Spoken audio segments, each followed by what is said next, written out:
শ্বাসরুদ্ধকর ম্যাচে বাংলাদেশকে হারিয়ে দিল আরব আমিরাত।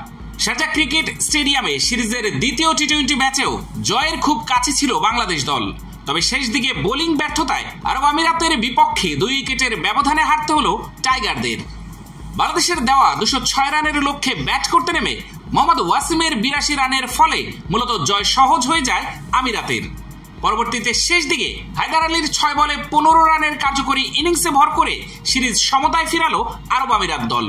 বড় রানের লক্ষ্যে ব্যাট করতে নেমে এদিন বাংলাদেশি বোলারদের উপর শুরু থেকেই তাণ্ডব চালাতে থাকেন আমিরাতের 2 ওপেনার ওয়াসিম ও জোয়াইব। নাহিদ রানা, তানজিম সাকিবরা যেন কিছুতেই কুল কিনারা খুঁজে পাচ্ছিলেন না। তবে 38 রানে থাকা অবস্থায় জোয়াইবকে ফিরিয়ে শুরুর ব্রেক থ্রু এনে দেন স্পিনার তানভীর ইসলাম। তখনও ব্যাট হাতে রীতিমতো 4-6-এর ফুলঝুরি ছোটাতে থাকেন ওয়াসিম। পরে শরীফুলের বলে 82 রানে বিদায় নিলে টাইগারদের দিকে ঝুঁকে যায় ম্যাচ। পরবর্তীতে ম্যাচের গতিপথ কেবল পেন্ডুলামের মতো পরিবর্তন হয়েছে। শারজাহ স্টেডিয়াম জুড়ে শেষ ওভার পর্যন্ত ছিল অন্যরকম আমেজ, যে আমেজে শেষ হাসিটা হাসলো আমিরাতের দর্শকরা। শেষ ওভারে জয়ের জন্য 12 রানের প্রয়োজন ছিল স্বাগতিকদের। তবে তানজিম সাকিব শুরুতে হোয়াইট, পরে ফুল টসে ছক্কা, এরপর নো বল, যেন ছন্ন ছাড়া বোলিং। ফলস্বরূপ আরব আমিরাতের কাছে প্রথমবারের মতো হারের মুখ দেখল বাংলাদেশ দল। টাইগারদের হয়ে 2টি করে উইকেট সংগ্রহ করেছেন রিশাদ, শরীফুল এবং তানভীর। এর আগে টস হেরে ব্যাট করতে নেমে নির্ধারিত 20 ওভারে 5 উইকেট হারিয়ে 205 রান সংগ্রহ করে বাংলাদেশ। দলের হয়ে সর্বোচ্চ 59 রান করেছেন তানজিদ তামিম। পাওয়ার প্লেতে এদিন কোনো উইকেট না হারিয়ে 66 রান করে বাংলাদেশ।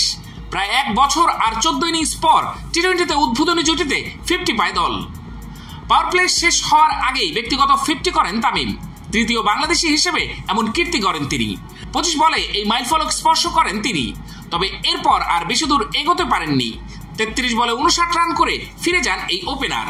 তিনি নেমে দারুণ ব্যাটিং করেন শান্ত। তার স্ট্রাইক রেট নিয়ে বেশ সমালোচনা হলেও এদিন উইকেটে এসেই শট খেলেন। তবে থিতু হয়েও ইনিংস বড় করতে পারেননি। 19 বলে করেন 27 রান। একই পথে হেঁটেছেন তাওহিদ হৃদয়ও। দারুণ ব্যাটিং করা এই মিডল অর্ডার ব্যাটার সাজঘরে ফিরেছেন 50 না পাওয়ার আক্ষেপ নিয়ে। তার ব্যাট থেকে এসেছে 24 বলে 45 রান। বাকিরা আক্রমণাত্মক ব্যাটিং করলেও এক প্রান্ত আগলে রেখে ব্যাটিং করার চেষ্টা করেন লিটন। 32 বলে 40 রান করেছেন বাংলাদেশের অধিনায়ক। এছাড়া শেষ দিকে দারুণ ক্যামিও খেলেছেন জাকের আলী। এই উইকেট কিপার ব্যাটারের ব্যাট থেকে এসেছে 6 বলে 18 রান।